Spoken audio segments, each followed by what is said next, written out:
네, 오늘 설교의 제목은 사랑이 기쁘게 합니다입니다. 네, 우리 성도 여러분, 매일의 삶 속에서 기쁨을 누리고 계십니까? 네. 그런 말 할 때가 있지 않습니까? 우리 요즘 뭐 재밌는 거 없나? 네, 뭐 요즘에 기쁜 일 없나? 이런 생각을 하고 말을 할 때가 있습니다. 왜 그렇습니까? 우리 마음이 뭔가 허한 것 같고 또 내 안에 기쁨을 찾고 싶다는 마음이 아닐까 생각합니다. 사람들은 마음이 기쁘기를 참 원하며 살아가고 있습니다. 그래서 저도 이번 설교를 준비하면서 요즘에 어떻게 하면 나도 기쁨을 찾을 수 있을까 여러 가지 생각하던 중에 이 본문을 보면서 함께 나누고 싶어서 이렇게 준비를 해봤습니다. 어제 보았던 인터넷 기사가 있습니다. 어떤 기사였냐면 세계에서 재산으로 1%가 되려면 얼마 정도 있으면 되나 이런 기사였습니다. 네, 눈이 솔깃 가지 않으십니까? 네. 그래서 잘 읽어봤습니다. 2018년 세계 부호 보고서를 이렇게 미국에서 조사를 했는데 얼마 있으면은 세계의 1%가 될까요? 네, 전 세계 50억, 60억 인구에서 1%의 재산의 이 재산가가 되려면 얼마가 있으면 되느냐?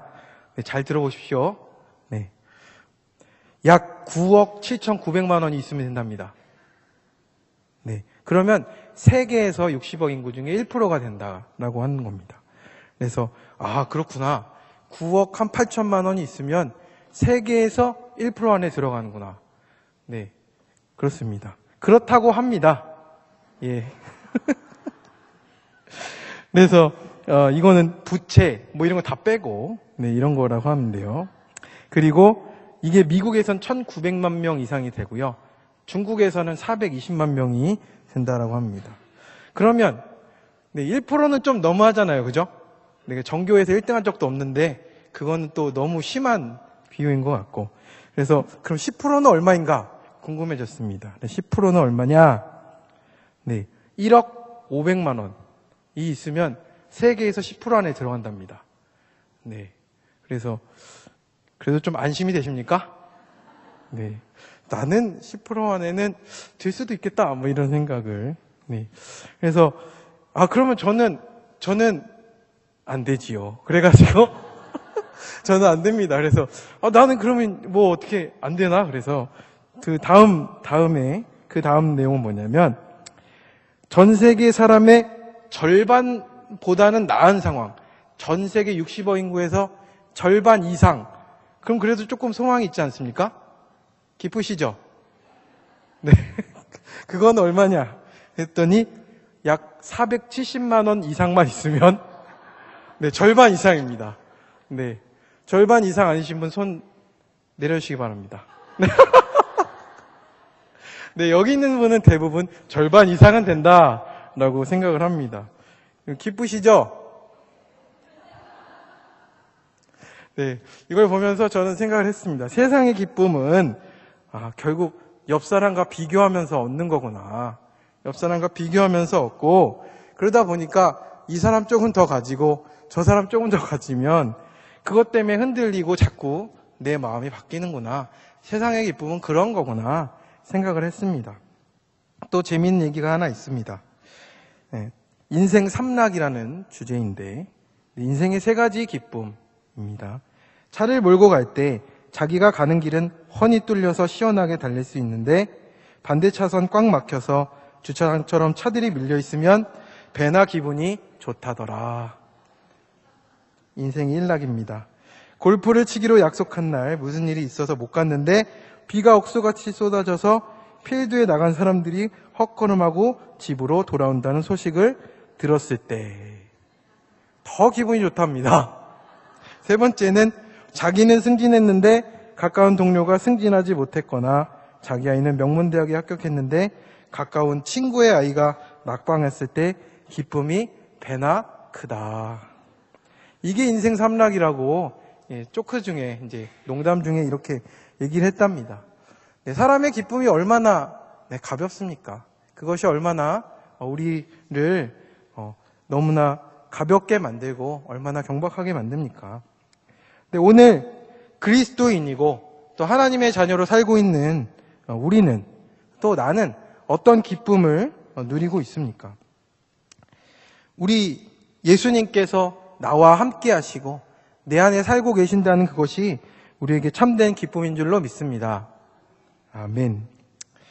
자, 요한복음에서 이렇게 얘기합니다. 나를 믿는 자는 성경의 이름과 같이 그 배에서 생수의 강이 흘러나오리라. 이렇게 말씀하고 있습니다. 그 기쁨이 우리 안에서 흘러넘침으로 말미암아서 기쁨의 근원이신 예수님이 내 안에 계심으로 말미암아 흔들리지 않는 기쁨이 우리 가운데 있다라고 성경은 우리에게 말씀하시고 있습니다. 세상 사람의 모든 기쁨이 다 사라지고 메말라 가도 우리 성도들 안에는 기쁨의 근원 되시는 예수님이 함께 계신다는 사실입니다. 그런데 우리가 왜 자꾸 이 기쁨을 자꾸 다른 데서 찾고 있습니까?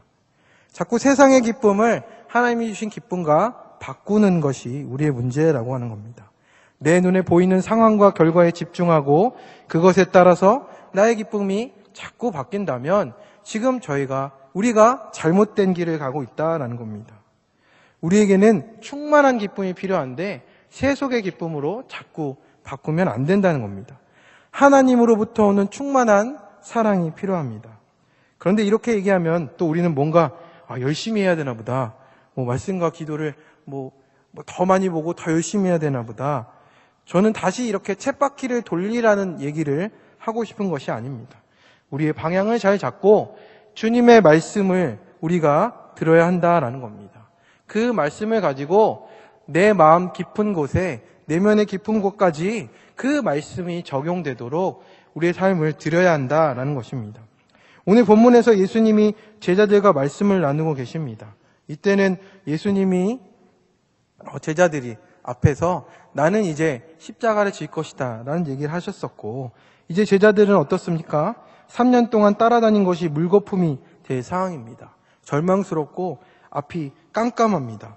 이제는 나는 어떻게 해야 되나 싶을 정도로 마음이 어려운 상황입니다.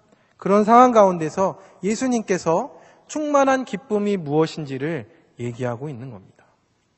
우리도 마찬가지입니다. 교회에 오래 다니고 예배를 잘 드리고 교회 맡은 것도 열심히 하고 있습니다. 그런데 오히려 내 마음의 기쁨을 누리지 못하고 우리는 자꾸 다람쥐 쳇바퀴 돌듯 하는 삶 속에서 원래 이런가 보다 하고 살아갈 때가 많습니다. 그런데 오늘 예수님께서는 제자들에게, 그렇게 떨고 있는 제자들에게 예수님 언제 떠날지 모르는 그 답답한 상황 가운데서, 그 두려운 상황 가운데서 너희의 기쁨을 충만하게 하겠다라고 말씀하고 있습니다. 우리가 놓치고 있는 것이 있습니다. 기쁨의 근원이 무엇이냐? 그 충만한 기쁨이 어디로부터 시작되느냐를 우리가 확실히 알아야 된다라고 하는 겁니다. 우리가 요한복음 15장은 어떤 장입니까? 우리가 잘 알고 있는 포도나무의 비유의 장입니다. 바로 이 포도나무는 우리 하나님이 우리의 농부가 되시고 예수님이 우리 나무가 되시고 우리는 그 가지가 된다. 그래서 예수님과 함께 붙어 있으면 그 생명이 자라나서 열매 맺고 그 기쁨이 충만하게 임한다라는 것을 우리에게 말씀하고 있는 장입니다. 그래서 충만한 기쁨은 결국 내가 누구와 연합하고 있는가가 중요하다는 의미입니다. 이 같은 연합은 우리 제자들에게만 해당되는 것이 아니라 그리스도를 믿어서 구원을 얻은 모든 자들에게 적용되는 그런 생명의 원리라는 것입니다. 그래서 이 비유가 연합의 원리를 나타내서 가지가 생명을 유지하려면 포도나무에 붙어 있어야 한다는 그런 사실을, 우리가 잘 알고 있는 사실을 알려주고 있다는 겁니다. 그래서 예수님은 계속해서 그 내용 가운데서 하나님께 계속해서 붙어 있는다는 것이 무엇인지를 더 연관해서 말씀해 주고 계십니다. 그래서 예수님은 예수님의 사랑 안에 거하는 것이 충만한 기쁨을 누리게 하는 길이라고 말씀하고 있습니다. 여기서 거하다라는 말은 원어로 메고란 뜻인데, 메고란 말인데 머무르다, 살다라는 겁니다. 주님의 사랑 안에 머무르고 주님의 사랑 안에 살아야 한다라고 말씀하고 있습니다. 그것만이 기쁨을 충만히 누리는 길이라고 오늘 말씀하고 있습니다. 그래서 이 거하다라는 말은 요한복음 14장 10절에도 자세히 나옵니다. 제가 읽어드리면 내가 아버지 안에 거하고 아버지는 내 안에 계신 것을 내가 믿지 아니하느냐? 내가 너희에게 이르는 말은 스스로 하는 것이 아니라 아버지께서 내 안에 계셔서, 이 계셔서의 말도 똑같은 말입니다. 머무르다는 말입니다. 내 안에 머무셔서 그의 일을 하시는 것이라 라고 얘기하고 있습니다. 여기서 아버지께서 내 안에 계셔서의 이 매고가 오늘 본문의 거하다란 말과 똑같습니다. 성부 하나님이 성자 하나님 안에 임재하시고 또 성부와 성자 하나님이 일치된다라는 뜻입니다. 머무르다, 거하다, 같이 살다, 이 뜻은 뭐냐면 일치된다라는 말입니다. 그리고 성부 하나님께서 성자 안에 계셔서 둘이가 하나가 되신 것처럼 우리가 예수님의 사랑 안에서 누구와 일치되어야 된다고 말씀하고 있습니까? 예수님과 일치되어야 한다라는 겁니다. 그 안에 충만한 기쁨이 있다라고 오늘 우리에게 말씀하고 있습니다. 그래서 우리가 주님의 사랑 안에서 우리의 인격이 녹아지고 우리의 삶이 녹아지고 우리의 말이 녹아지고 우리의 모든 것들이 녹아질 때 우리가 두려움과 어떤 고통 속에서도 하나님이 주시는 그 기쁨을 누구도 빼앗아갈 수 없는 그 기쁨을 누릴 수 있다라고 말씀하고 있습니다. 그런데 우리는 지금 어디에 일치되고 있습니까? 우리의 마음은 지금 주님의 사랑과 하나 되고 일치되어 있습니까? 내가 살고 있는 모든 삶의 자리에서 나의 모습으로 살고 있는가? 아니면 예수님과 일치되어 살고 있는가? 그것이 우리의 기쁨의 질을 결정하고 기쁨의 능력을 결정한다라는 것입니다. 어떤 사람은 돈을 통해서 기쁨을 얻으려고 하나 되려고 하고 있습니다. 어떤 사람은 명예를 통해서, 또 어떤 사람은 관계들을 통해서 그 기쁨을 얻으려고 하나가 되기 위해서, 그것과 세상의 것과 일치되기 위해서 땀 흘리고 노력하고 그렇게 살아가고 있습니다. 하지만 예수 그리스도를 믿는 우리는 누구와 일치되어야 합니까? 예수 그리스도와 일치되는 삶을 살라고 오늘 말씀하고 있습니다. 우리가 또 가지고 있어야 되는, 또 우리가 가지고 싶은 세상의 행복들도 있습니다. 다른 그런 것들도 있지만 지금 나에게 허락되지 않는 그런 세상의 행복들도 분명히 있습니다. 그런데 우리는 내 안에 있는 그 예수 그리스도 안에 있는 행복은 바라보지 못하고 세상의 행복에 일치되지 못한다고 얼마나 우리가 원망하고 우리가 얼마나 불평을 가지고 살아갈 때가 많습니까? 주님의 얼굴을 보아도 주님의 얼굴에서 사랑을 보는 것이 아니라 주님 왜 이거 안 주냐고 할 때가 너무나 많습니다. 그런 상황은, 그런 성도님들에게는 어떻습니까? 주님이 기쁨을 주신다는 그 진리를 믿는다기보다 세상의 것이 더 기쁨을 준다고 믿는 것과 동일하다라는 것입니다. 그렇습니다. 우리 주님이 주신 기쁨에 비하면 그런 것은 아무것도 아닙니다. 그것이 우리의 고백이 되기를 간절히 원합니다. 네, 주님의 사랑이 바로 무엇입니까?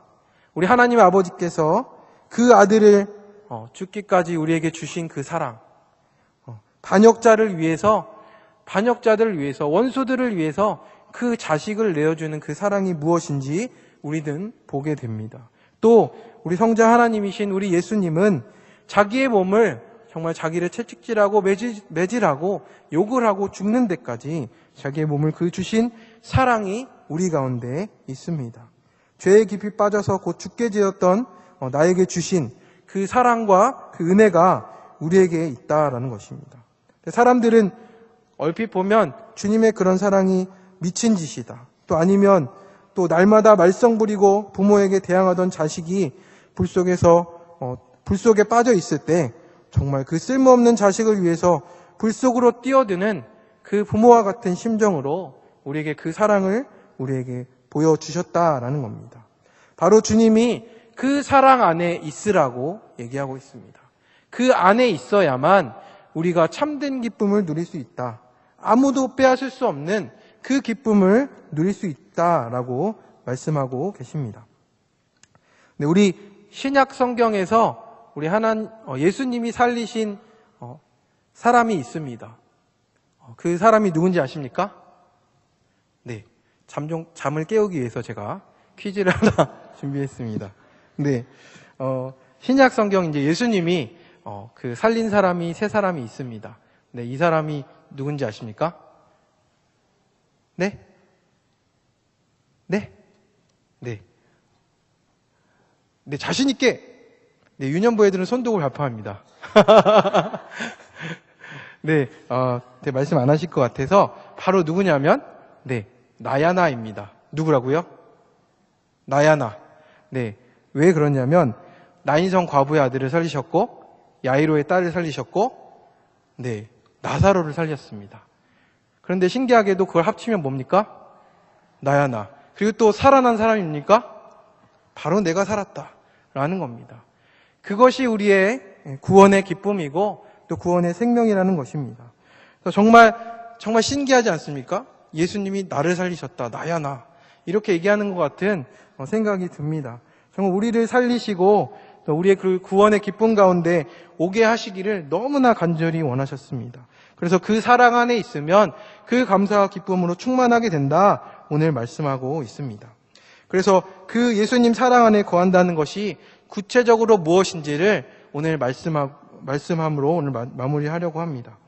그래서 10절의 말씀에 보면 어떻게 됩니까? 내가 아버지의 계명을 지켜 그의 사랑 안에 거하는 것 같이 너희도 내 계명을 지키면 내 사랑 안에 거하리라.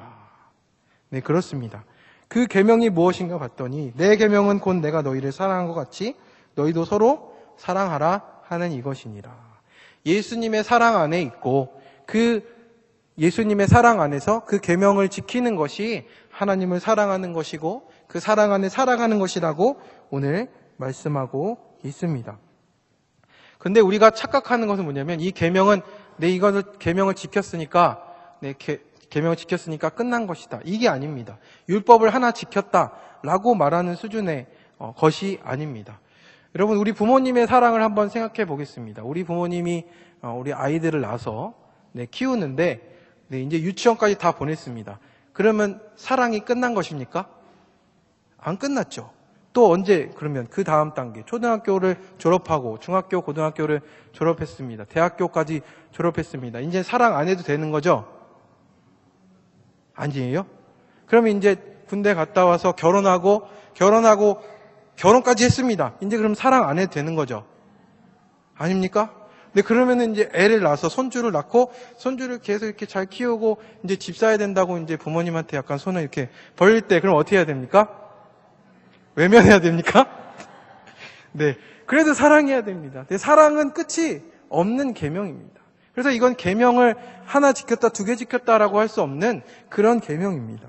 사랑이 끝이 없이 사랑하고 왜 그렇습니까? 우리 하나님 아버지께서 예수님을 그렇게 사랑하셨고 예수님께서 우리를 그렇게 사랑하셨으니까 우리도 그렇게 해야 한다라는 정말 너무나도 단순하고 정말 너무나도 그 사랑으로만 가능한 그런 계명을 우리에게 주셨다라는 겁니다. 그래서 우리는 사랑을 받았고 그 사랑 받은 것을 가지고 사랑을 나누는 것에 우리가 있다라는 것입니다.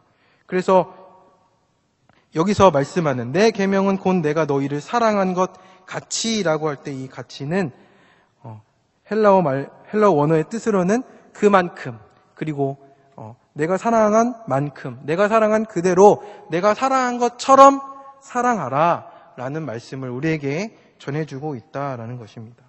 그래서 주님께서는 제자들에게 그렇게 자신께서 베푸신 만큼의 그 사랑처럼 깊고 큰 사랑을 서로 나누라고 오늘 말씀하고 계십니다.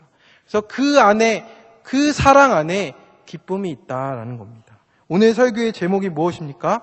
사랑이 기쁘게 합니다라는 겁니다. 우리 시흥교회 안에 그 사랑이 살아있기를 간절히 원합니다. 그래서 우리는 주님의 사랑으로 우리 주님의 사랑 안에 있어야 됩니다. 왜냐하면 우리는 사랑을 공급받을 곳이 그렇게 많지 않습니다. 근데 우리 부부간에 사랑하고 우리 가족간에 사랑하고 해도 어떻습니까? 우리의 육으로는 한계가 있습니다. 그런데 우리 하나님 아버지의 그 사랑은 끝이 있습니까? 없습니까? 끝이 없는 그 사랑입니다. 그 사랑 안에 있을 때 그 자식을 주시고 그 아들이신 예수님은 자기 몸을 끝까지 우리에게 주셨던 그 사랑 안에 있어야 합니다. 두 번째는 그 주님의 사랑으로 사랑을 나누어야 합니다. 사랑은 나눌수록 커지는 줄로 믿습니다. 그리고 세 번째는 어떻습니까? 사랑이 기쁘게 한다는 것을 우리의 공동체에 실천하기를 원합니다. 우리는 공동체에 대해서 쉽게 얘기할 때 있습니다. 사랑이 없다. 섬김이 없다. 그렇습니다. 문제입니다. 그렇게 생각하는 나라는 존재가 한자리에 모인 게 문제일 수 있습니다. 그걸 깨뜨려야 하고 공동체가 깨뜨려져야 되고 내가 깨뜨려져야 교회가 살고 공동체가 산다라는 겁니다. 네, 우리 옆에 있는 분과 잠깐 인사했으면 좋겠습니다. 여기 사랑할 사람이 계시군요. 한번 인사하겠습니다. 할렐루야. 아멘. 네. 내가 저 사람한테 사랑받아야지 계속 그러면 어떻습니까? 왜 안 줘? 왜 안 줘? 이렇게 되는데 사랑할 사람이 되면 되는 것 같습니다. 그러면 우리 공동체 안에 충만한 기쁨이 임하고 그 기쁨이 계속 순환된다는 겁니다. 네, 우리 성령의 9가지 열매가 있습니다. 성령의 9가지 열매가 뭔지 다 잘 알고 계실 겁니다. 오직 성령의 열매는 사랑과 희락과 화평과 오래 참음과 자비와 양성과 충성과 온유와 절제니 이 같은 것을 금지할 법이 없다라고 말씀합니다. 성령의 9가지 열매는 한 가지 한 가지를 다 하나씩 뜯어먹는 그런 게 아니라 어떻게 되냐면 순환하는 겁니다. 순환. 자연의 원리는 뭡니까? 소유가 아니고 순환하는 겁니다. 그래서 사랑이 있으면 뭐가 따라옵니까? 희락이 따라오는 겁니다. 희락이 있으면 그 다음에 화평이 따라오고요.